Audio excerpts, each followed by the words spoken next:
হাতে ধরিয়া গাছে পাশা তালিমা সর্বতে দিদারে ভাইয়া আবলুবে মা বুবে মা।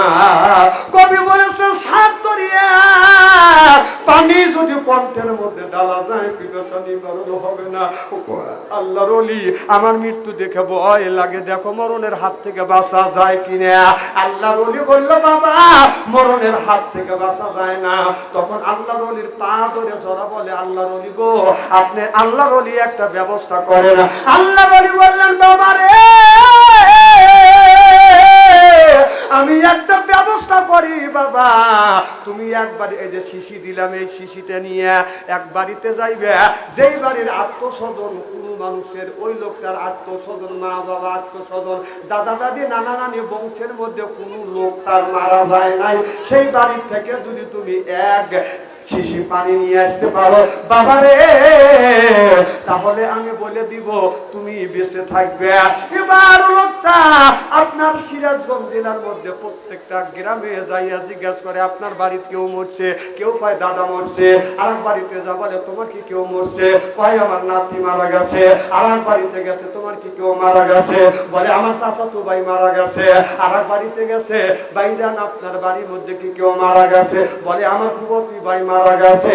কারণ অর্থাৎ এই পৃথিবীর মধ্যে এমন কোন মানুষ নাই তার বাড়ির একজন নাই একজন আত্মস্বজনের মধ্যে মারা যায় নাই, এইরকম মানুষ আছে না না। এবার লোকটা আপনার এইরকম দিনের পর দিন মাসের পর মাস বাদন চলে গেছে, 3 মাস পরে ব্যর্থ হইয়া লোকটা কাঁদতে কাঁদতে আল্লাহর ওলির কাছে এসে হাজির হয়ে গেলেন। লোকটা চোখের পানি ফেলে দিয়ে দিয়ে কান্দে আর বলে বাবা, চোখের পানি ফেলে দিয়ে দিয়ে কান্দে আর বলে বাবা রে আমি আর কেউ এক পেয়ালা আমি পানি আনতে পারলাম না, আমি যেই জায়গা যাই কেউ বলে দাদা মারা গেছে, কেউ কয় দাদি, কেউ বুয়ো ভাই, কেউ কয় মামা তো ভাই, দুনিয়ায় প্রত্যেকটা মানুষের একজন না একজন মারা গেছে। আল্লাহর ওলি বলল বাবা তাহলে আল্লাহ বলেছে কুল্লু নাফসিন যায়কাতুল মউত, প্রত্যেকটা মানুষের মরণের স্বাদ গ্রহণ করতে হবে। যারা মা নাই বাবা নাই ওই মা বাবা কবরের মধ্যে শুয়ে আছে, মা কোনোদিন আসবে না বাবা কোনোদিন আসবে না। 10 জন ব্যক্তি দাঁড়িয়ে যান বলে হুজুর আমার মা মারা গেছে, মার জন্য 5,000 টাকা, বাবার জন্য 5,000 টাকা। একজন বলে হুজুর আমার দাদা নাই দাদি নাই, লক্ষ লক্ষ টাকার সম্পদ রেখে গেছে, হুজুর আমার দাদির জন্য 5,000 টাকা 10,000 টাকা দান করব। সর্বপ্রথম একজন ব্যক্তি বলেন হুজুর আমি 5,000 দেবো, একজন বলেন হুজুর 20,000 টাকা দিব। আমার ভাইরা মা কোনোদিন আসবে না, বাবা কোনোদিন আসবে না, ওই মা বাবার জন্য আমি গুনাহগার খাস করে দোয়া করব। একজন ব্যক্তি আছেন হুজুর আমি 1,000 টাকা 2,000 টাকা 5,000 টাকা 20,000 টাকা, এরপরে 100 টাকা নগদ যদি না পারেন বাকি লেখা দেন, আমি গুনাহগার। গুজু করে না, ওরা সাজুগুজু করে। আপনার কামারখন্দ যখন মার্কেটে যাইবে ওই সময় সাজুগুজু করে, সাজুগুজু শুধু করে ক্ষান্ত হয় না, যাবার সময় শরীরে সেল লাগায়, রাস্তা দিয়ে যখন চলে যায় যুবকরা দেখেও না মেয়েদের গায়ে গন্ধ আছে, 1/2 মাইল দূর থেকে বাসনা পাওয়া যায়, দেখেই বলে মাল যাচ্ছে। আবার হাসেন, লজ্জা করা উচিত।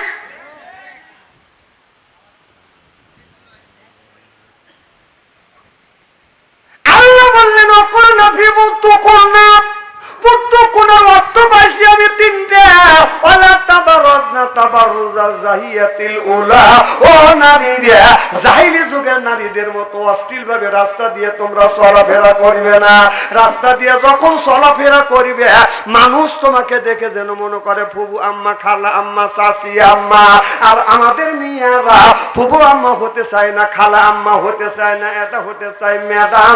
আমি নিজেই লক্ষ্য করে দেখছি 60 বছরের বুড়া মানুষ আপনার শর্ট কামিজ পরিয়ে এরপরে ঠোঁটে লিপস্টিক লাগাইয়ে আপনার বগুলে নিচে মিনি ব্যাগ নিয়ে 32 বছর আপনার 60 বছরের বুড়ি আপনার 16 বছরের সেরি হতে চায়, 60 বছরের নানি ঠোঁটে লিপস্টিক লাগায়।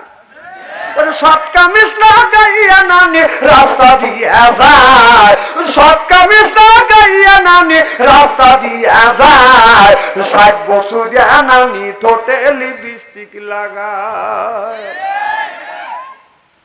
ভালো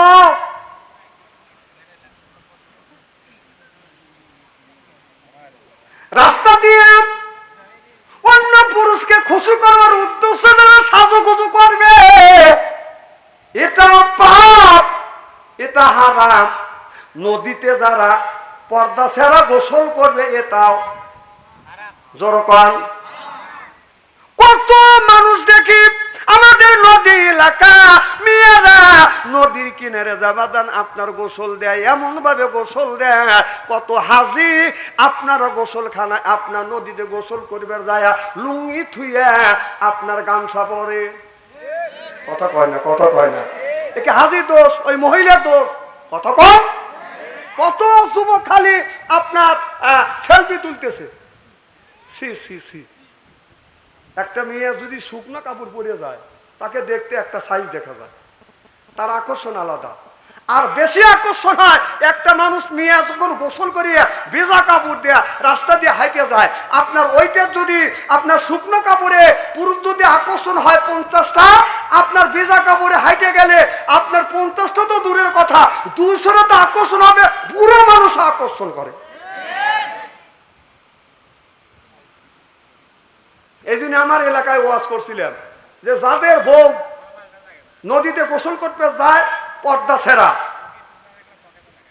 আপনি নদীতে গোসল করেন, আবৃত্ত নাই, ওখানে পর্দা করে দেন, পর্দা করে দেন। ওখানে পর্দা নাই, উনি যায় একটা পুরুষ গোসল করতে গেলে লাগে 3 মিনিট 4 মিনিট, আর মহিলারা গোসল করতে গেলে আধা ঘন্টা লাগে। কথা হয় না, খালি গোসলই করে নাকি, গপ্প করে, কোনে কোনে কি করে সব দেখা যায়। তোর বউ যা গোসল নদীতে গোসল করে আসে, আর সেই বউ তো পবিত্র হয়েছে নাকি? সেই বউ পবিত্র হয় নাই, অপবিত্র হয়ে গেছে। কথা বল। সব মানুষের মন কি এক? মানুষের মনের মধ্যে কত কি কল্পনা জল্পনা করে। যুবকরা বলতেছে হুজুর মনের কথাই বলতেছে।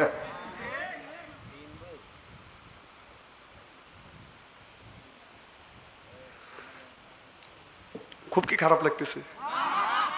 চলবে তো? নারায়ে তাকবীর। আপনারা আসান তো ইনশাআল্লাহ? আমার ভাইরা, এবার হাসান বসরি বললেন রাবিয়া তোমাকে বিয়ে করব। এবার রাবিয়া বসরি বললেন হুজুর আপনি আমাকে বিয়ে করবেন, কারণ বিয়ে কেন করতে চায়? উনি বুড়া মানুষ, শেষ বয়সে কেন বিয়ে করতে চায়? তিনি মনে মনে চিন্তা করলেন আমি যদি আল্লাহর ওলি হই, তারপরে আমার যদি ইবাদতের মধ্যে যদি ঘাটতি থাকে, আর রাবিয়া বসরি আমার চাইতে তার ইবাদত বন্দিগি বেশি, ইবাদত তার বেশি আছে, আর তাই যদি না থাকে আমি নামাজ পড়লাম পানির উপর যায় নামাজ পড়ে, আর রাবিয়া নামাজ পড়লো বাতাসের উপরে যায় নামাজ পড়িয়া, এই রাবিয়াকে আমি যদি বিয়ে করতে পারি, কিয়ামতের ময়দানে আল্লাহ যদি জান্নাতে দেওয়ার যদি অর্ডার দেয়, আমার আমলে আমি যদি জান্নাতে না যাইতে পারি, আমার বিবির আমলে আমি জান্নাতি হব। চিল্লে এখন সুবহানাল্লাহ। কিয়ামতের ময়দানে আল্লাহ বউকে যদি জান্নাতে দেয়, বউ জান্নাতের দরজার সামনে যা দাঁড়াইবে, আল্লাহ বলবে তোমাকে তো জান্নাতের অর্ডার দিলাম, কেন তুমি জান্নাতে যাচ্ছ না? বলে আল্লাহ তুমি তো আমাকে জান্নাতের টিকিট ধরা দিছে। হাতে টিকিট নিয়ে বলতেছে আল্লাহ যার সাথে দুনিয়ায় জুরি লেখেছিলে, আমার সেই স্বামীর সাথে দীর্ঘদিন দুনিয়ার বুকে আমি 70-80 বছর ঘর সংসার করছি, আমাকে একই বিছানায় একই বালিশে দুইজন ঘুমাইছি, একই ঘরে দুইজন থেকেছি, সারা জীবন কাটাইছি। আল্লাহ এই জান্নাতে গেলে আমি হব একা, তুমি আমাকে জান্নাতের যা টিকিট দিলে, আমার স্বামীর টিকিট তুমি আমারে দিলে না। আল্লাহ তোমার এই জান্নাতে আমি যাব না, কাঙ্ক্ষিত মানের নামাজ হচ্ছে না। জোরকম ঠিক কিনে?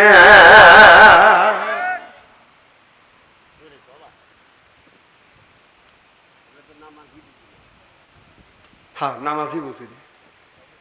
নামাজের কথা বললি, নামাজ পড়বো, বয়স হওয়া লাগবে না, না বয়স হইলে নামাজ পড়তে হবে। তোমার কি মৃত্যুর গ্যারান্টি দিতে পারবে যে আমি এখনো 32 বছর বয়সে থাকবো? আমার ভাইয়েরা, আমার মুসলমান ভাইরে, আল্লাহর হাবিবের প্রিয় উম্মতেরা ভালো করে লক্ষ্য করে শুনুন, আমার নিয়তে বাবা শুনতে হবে। ও বাজার, হযরত আবু হুরায়রা রাদিয়াল্লাহু তাআলা আনহু লক্ষ্য করে দেখে আমার নবীর আপনার চুল দিয়া দাড়ি দিয়া 20 থেকে 21টি বাজান চুল আর দাড়ি পেকে গেছে। হযরত আবু হুরায়রা রাদিয়াল্লাহু তাআলা আনহু বলতেছে ইয়া রাসূলুল্লাহ, আর রাদিয়াল্লাহু তাআলা আনহু বলতেছে ইয়া রাসূলুল্লাহ, ইয়া হাবিবাল্লাহ, ও নবীজি, নবীরা হলো নিষ্পাপ। ও নবীজি, আপনি হলো নিষ্পাপ, আপনার কোনো পাপ নাই, আপনার চরিত্র কোনো কলঙ্ক নাই। আল্লাহ চরিত্রের গ্যারান্টি দিয়েছে, ওয়া ইন্নাকা লা আলা খুলুকিন আযীম। নবীরা হলো পুত এবং পবিত্র, বিগুনা মাসুম। ও নবীজি, আপনারা হলেন মাসুম, আপনি তো মাসুম নবী। ও নবীজি, আপনার চুলটা পেকে গেছে কেন? আমার নবী বলে, সাহাবীরে, আমি নবী, আমার চুলটা পেকে গেছে চিন্তায় চিন্তায়। কিসের চিন্তায়? আখিরাতের চিন্তা। সুবহানাল্লাহ বললেন না? তাহলে ওই চিন্তা নবীরও ছিল, আখিরাতের চিন্তা নবীরও ছিল। সুবহানাল্লাহ একটু জোরে। বন্ধুগণ আমার, আখিরাতের চিন্তা কার নাই? দুনিয়ার প্রত্যেকটা মানুষের বাজান চিন্তা আছে না নাই? কারোর চিন্তা আছে পরের জিনিস কেমন করে আমি খাইতে পারি, পরের হক কেমন করে নষ্ট করতে পারি, এটা নিয়ে মানুষ চিন্তা ফিকির করে। কথা কল না খেয়ে একটা লোক 7 লক্ষ টাকা নিয়ে যাচ্ছে কোন জায়গা দিয়ে, ব্যারিকেড দিয়ে। আপনার ওই লোকটার কাছ থেকে টাকা আপনার 7 লক্ষ টাকা চিন্তাই করে আনা যায়। এই চিন্তা কিছু কিছু মানুষের মধ্যে আছে না নাই? আপনার প্রত্যেকটা মানুষের ভিতরে চিন্তা আছে। হযরতে হাসান বসরি রাহমাতুল্লাহ আলাইহ, ওনারও বাজান চিন্তা আছে। উনি একদিন বাজান আপনার জায়নামাজের মাশাআল্লাহ পানির উপর পানি দিয়ে বাজান নামাজ পড়তেছে। আর হাসান বসরির একটা ছাত্র আছে, সে জীবনের ছাত্র, নাম হলো রাবিয়া বসরি। এই রাবিয়া মনে মনে চিন্তা করতেছে, আমার ওস্তাদ হাসান বসরি পানির উপর জায়নামাজের মাশাআল্লাহ বিছাইয়া নামাজ আদায় করতেছে। এইটা দেখলে তো মানুষ বিভ্রান্তির মধ্যে পড়ে যাবে। একজন ব্যক্তি যদি পানির উপরে যায় নামাজ পড়ে, আপনার যদি নামাজ পড়ে, এটার দ্বারাই আল্লাহর জান্নাতে যেতে পারবে না। একটা লোক বাতাসের উপর দিয়ে যদি হাইটে যায়, ওই লোকটা বাতাসের উপর হাইটে যাওয়া, এটা বাদান আপনার এইটার দ্বারাই আল্লাহর জান্নাতে যেতে পারবে না। একটা লোক বাদান নদীর উপর দিয়ে হাইটে যায়, এই হাইটে যাওয়া দেখে বোঝা যাবে না লোকটা জান্নাতি হবে। জান্নাতি ওই লোকটা হবে যেই লোকটা কি করবে, ফাদখুলি ফি ইবাদি ওয়াদখুলি জান্নাতি।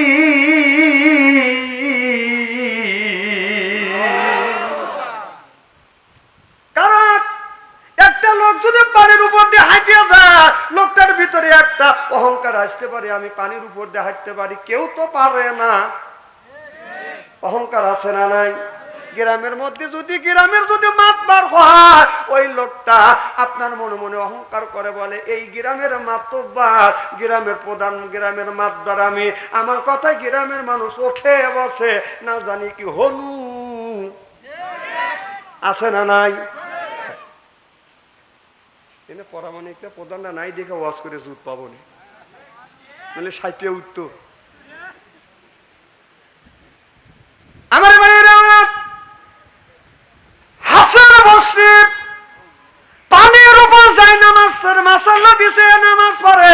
রাবিয়া চিন্তা করলেন, এটা আমার হুজুর বাহাদুরিগিরি দেখাচ্ছে, মানুষ বিভ্রান্তির মধ্যে পড়বে।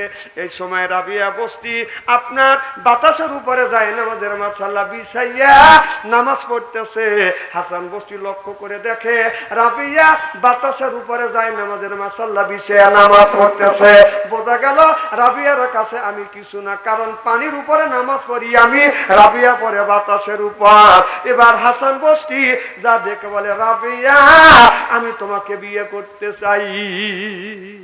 কি করতে চাই? কেন বিয়ে করতে চাই? একটা পুরুষের 4টে বিয়ে করা জায়েজ আছে। 4টে বিয়ে করা জায়েজ আছে কয়টা? কি খুশি! আমার কাছে ধরা পড়ে গেছে দুনিয়ায় যত দল আছে, কিন্তু এই কোন দল এই আয়াতের উপরে বাদান টিকে নাই। আপনার 2 থেকে 3টে দল বাদান এই আয়াতের উপরে আংশিক ভাবে আছে। বাজান রে, আমাদের দেশে তাবলিগ জামাত আছে, নিজের খায়া নিজের পরিয়ে, মহল্লায় মহল্লায় যায়া, গ্রামে গ্রামে যাইয়া মানুষের হাত ধরে বাদান নামাজের দিকে আহ্বান করে। চিল্লে এখন ঠিক কিনে? এরা এই আয়াতের উপরে কিছু টাকা আছে যে জান আর মালের বিনিময় জান্নাত ক্রয় করো। কথাকার আল্লাহ। এরা কিছু মালও দেয়, কিছু মাল আর সময় দেয়, কিন্তু তারা জেহাদ করে না। তাদের ভিতরে জেহাদ নাই, কিছু আছে আর কিছু নাই। জোরকান ঠিক কিনে? আর একটা দল আছে, সেটা হলো পীর মুরিদি ব্যবসায়ী যারা করে। এই আয়াত তারা বলে, কিন্তু আয়াতটাকে বাস্তবায়ন করে না। তারা খালি নেয়, তারা দেয় না। কথা কয় না রে, আমার কথা কি বুঝতেছে? আর সেই দল, একটা দল আছে যে জান আর মাল আল্লাহর রাস্তায় উৎসর্গ করে দেয় একমাত্র জান্নাতের আশায়। জোরকম সুবহানাল্লাহ। সেই দলটাই হলো বাংলাদেশের মধ্যে ইসলামী আন্দোলন যারা করে। আমি দেখছি ইসলামী আন্দোলন যারা করে, ইসলামী রাজনীতি যারা করে, তারা কি করে? আপনার মাসে মাসে ইয়ানত দেয়। কেউ 50 টাকা, কেউ 20 টাকা, কেউ 500 টাকা, কেউ 100 টাকা, কেউ 1000 টাকা, যার যতটুক দরকার ততটুক দেয়। এর এবারে প্রয়োজন হলে ইসলামের জন্য জীবন পর্যন্ত দিয়ে দেয়। সুবহানাল্লাহ। সেই দলটাই হলো, আমি খেয়াল করে দেখলাম, সেই দলটাই হলো একমাত্র বাংলাদেশের মধ্যে একমাত্র দলটাই হলো জামাতে ইসলামী দল। তারা জানও দেয়, তারা মালও দেয়। সুবহানাল্লাহ।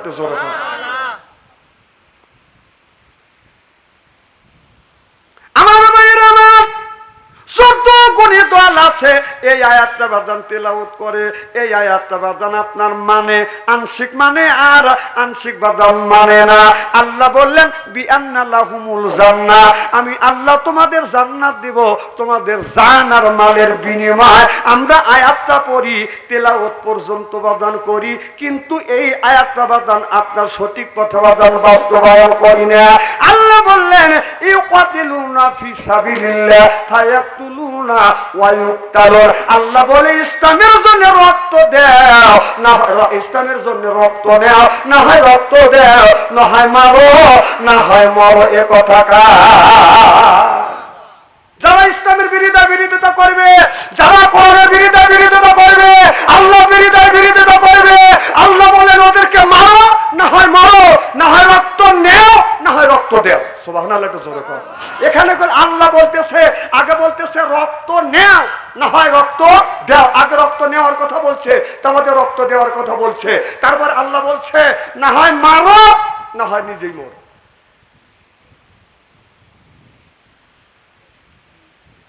মারা আর মরা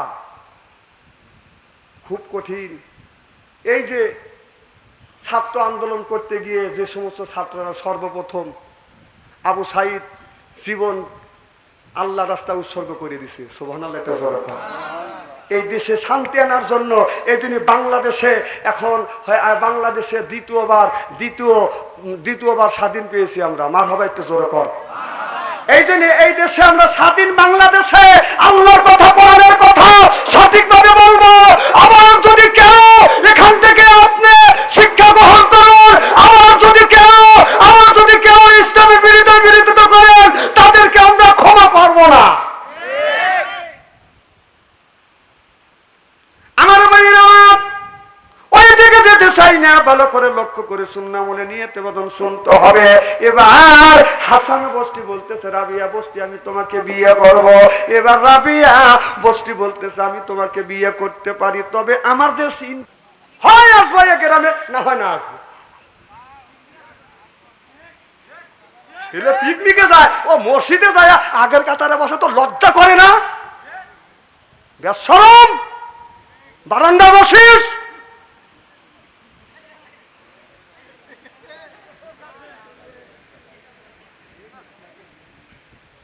খারাপ কথা বলতেছে নাকি? চলবে তো? নারায়ণ তাকবীর।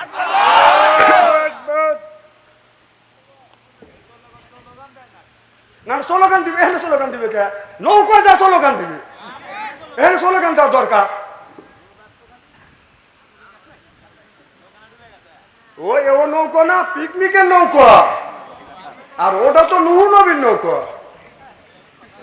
আবার কথা হইলো, তুই কোনটাতে থাকো? এনে তোমার মা চলে গেছে, তোমার খারাপ লাগছে নাকি? মা গেছে হলে ভারত যা আরামে রয়েছে, আর তোমাদের সাগরে বাসা ধুয়ে গেছে। কথা কয় না রে, কথা কি খারাপ বলতেছি?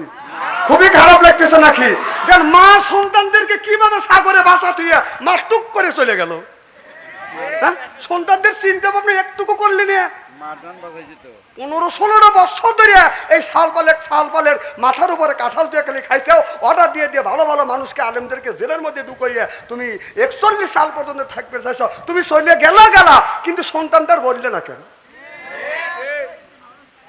আমার মায়ের আমার 26 তারিখে আসবে কে? আজকে আয়, তোর মা আজকে লিয়া, তোরা কই 26 তারিখ, আমরা কই 19 তারিখে লিয়া। দেখ বাংলার পাবলিক কি করে। ওয়াজ জানি ভাড়া দিও না। মুসা আলাইহিস সালামের সাথে ফিরআউনের দ্বন্দ্ব। এই ফিরআউন বলেছিল আনা রব্বুকুমুল আলা, আমি এই জমিনে প্রতিষ্ঠিত খোদা। ফিরআউন খোদা বলে যখন দাবি করেছে, মুসা আলাইহিস সালাম বলেছে তুমি খোদা না, এই জমিনের মধ্যে তুমি সব চাইতে বড় গাদা। চিল্লে এখন ঠিক কিনে? যে লোক খোদা বলে দাবি করতে পারে ও ও ও খোদা না, ওলো গাদা। কথা কন।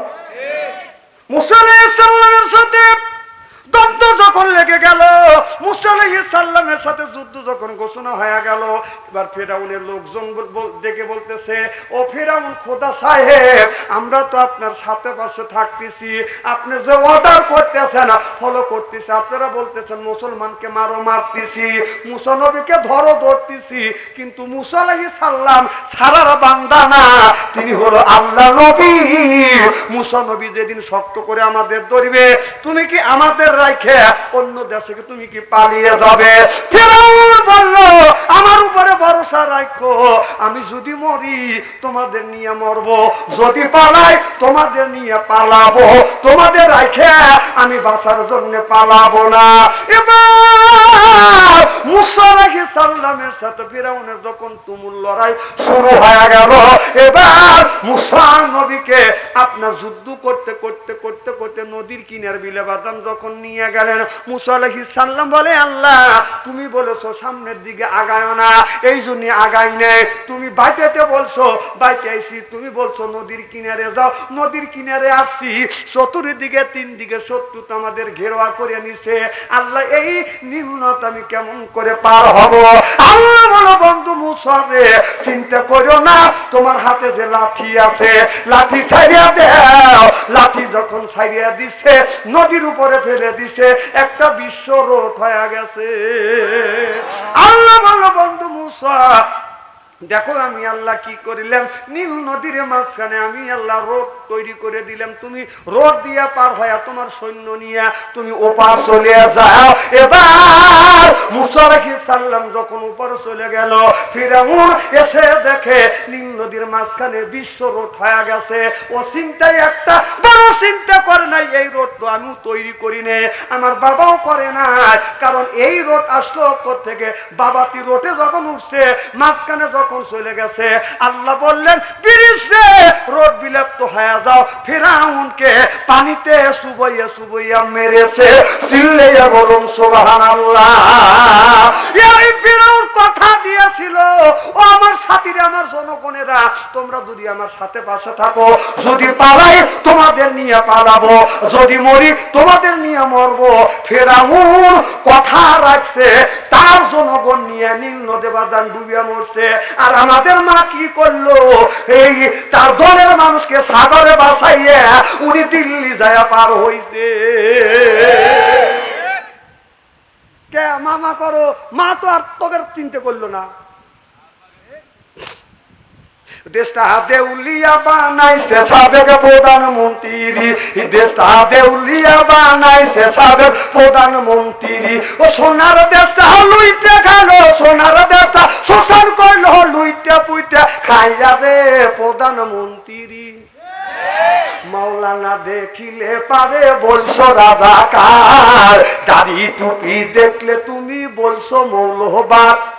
ওই যে রাজাকারের চশমা পরে, রাজাকারের চশমা পরে করলি সর্বনাশ রে প্রধানমন্ত্রী। দেশটা দেউলিয়া বানাইছে সাবেক প্রধানমন্ত্রী। কোথায় রইলেন কামরুল ইসলাম, কোথায় কাদের কাকা, কই গেল সে ওই মহিলার সেতাং সেতাং কথা কথা। কোথায় রইলেন কামরুল ইসলাম, কোথায় কাদের কাকা, কই গেল সে ওই মহিলার সেতাং সেতাং কথা। ওই দলের মানুষকে বাসাইয়া, দলের মানুষকে বাসাইয়া দিল্লি করলে বাসা রে প্রধানমন্ত্রী। দেশটা দেউলিয়া বানাইছে সাবেক প্রধানমন্ত্রী, দেশটা দেউলিয়া বানাইছে সাবেক প্রধানমন্ত্রী। 41 সাল পর্যন্ত ক্ষমতায় থাকিবে নমরুদের মতো দেশটা শাসন করিলে। 41 সাল পর্যন্ত ক্ষমতায় থাকিবে নমরুদের ওই মতো দেশটা শাসন করিলে। ওই যে ছাত্রদের হত্যা করে কত খুশি হইলা রে প্রধানমন্ত্রী। এ দেশটা দেউলিয়া বানাইছে সাবেক প্রধানমন্ত্রী, এ দেশটা দেউলিয়া বানাইছে সাবেক প্রধানমন্ত্রী। সোনার বাংলা শোষণ করলো, লুইটা পুইটা খাইয়া রে প্রধানমন্ত্রী। সিল্লা বলুন ঠিক কিনে।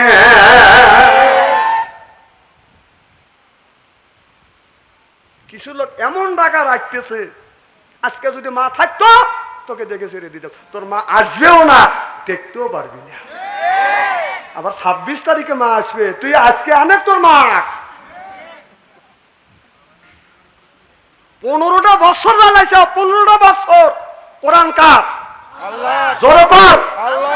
কোরআনের কথা বলবে, কোরআনের কথা। হাজি গাজি, চোর ডাকাত, কৃষক শ্রমিক ছাত্র সব ডাকবে, আল্লাহর কোরআনের কথা বলবে, কারো কাছে অনুমতি দরকার নাই।